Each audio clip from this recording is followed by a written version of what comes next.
Imagine vast mountain regions with deep canyons, beautiful open skies, and lush forest following the lazy path of a river. If this sounds like heaven to you, welcome to Zion National Park. Home to thousands of species of wildlife and boasting a vastly diverse ecosystem, Zion National Park is a true spectacle to visit and a sanctuary for many. One such animal that finds its home in the high cliffs of Zion Canyon is the California condor. The California condor almost went extinct due to habitat loss and the consumption of dead animals that had been shot with lead bullets. These bullets shatter upon impact, making the meat toxic to the birds. Luckily, the condors have returned to the skies thanks to many conservation groups and rehabilitation. I first learned about this effort through the Oregon Zoo, which I grew up visiting. They have a long-standing California condor exhibit which educates visitors about this species' road to recovery, and they also participate very closely as one of the breeding sites for the California Condor Rehabilitation Project. When I learned about Zion National Park's engagement with their conservation and their outstanding protection of their habitat, it made me realize how far the movement has gone and how lucky we are to see these amazing birds soar over the mountains again.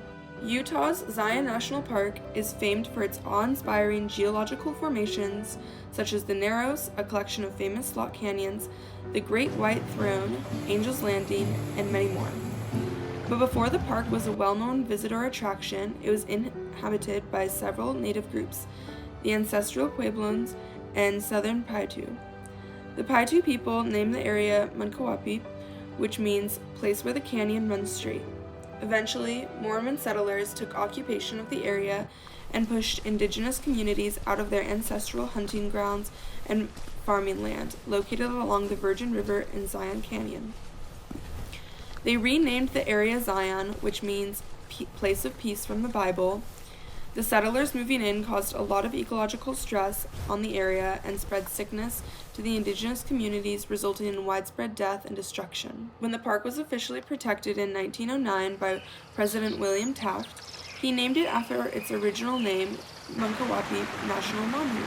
However, at the same time, the new designation further pushed the Paiute people out of their ancestral home. Dr. Duff, a renowned history professor, can you explain more of the complexity between the celebration of conservation and the simultaneous loss of historical grounds?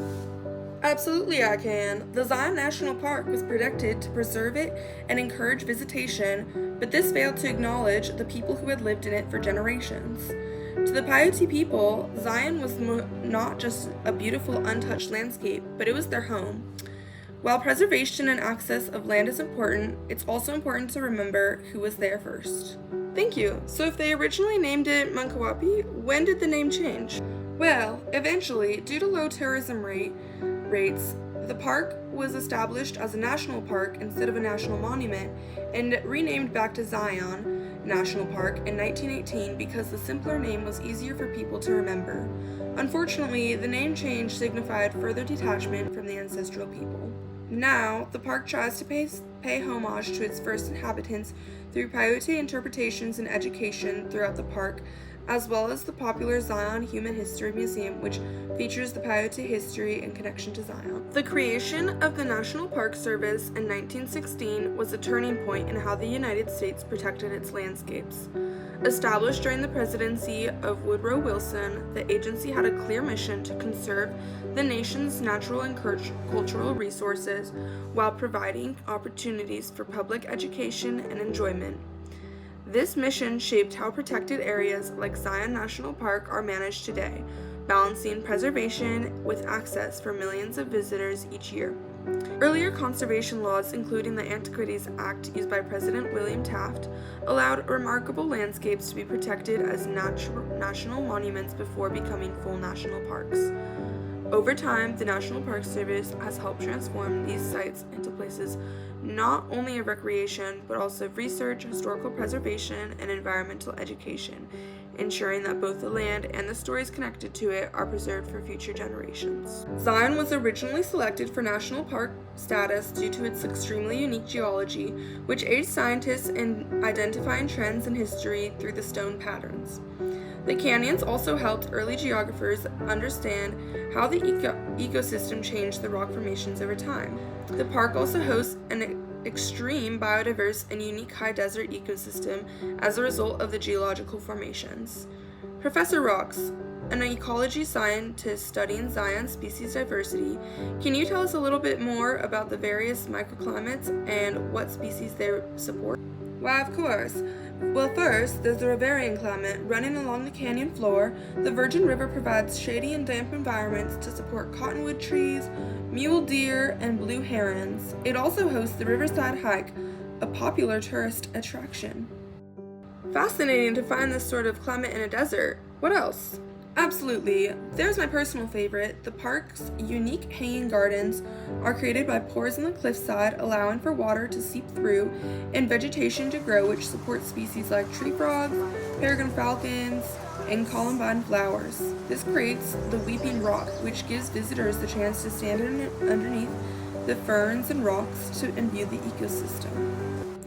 Additionally, other microclimates include the high elevation desert, home to California condors and mountain lions, as well as the lower desert scrub climate, which supports bighorn sheep and is known for the famous Angel's Landing viewpoint. Thank you, Professor Rocks, for sharing your knowledge. Thanks to its many visitor attractions such as jaw-dropping hikes, camping, horseback riding, and climbing tours, visitor centers, and educational programs, Zion National Park ranks second for most annually viewed national park each year with approximately 4.9 million visitors.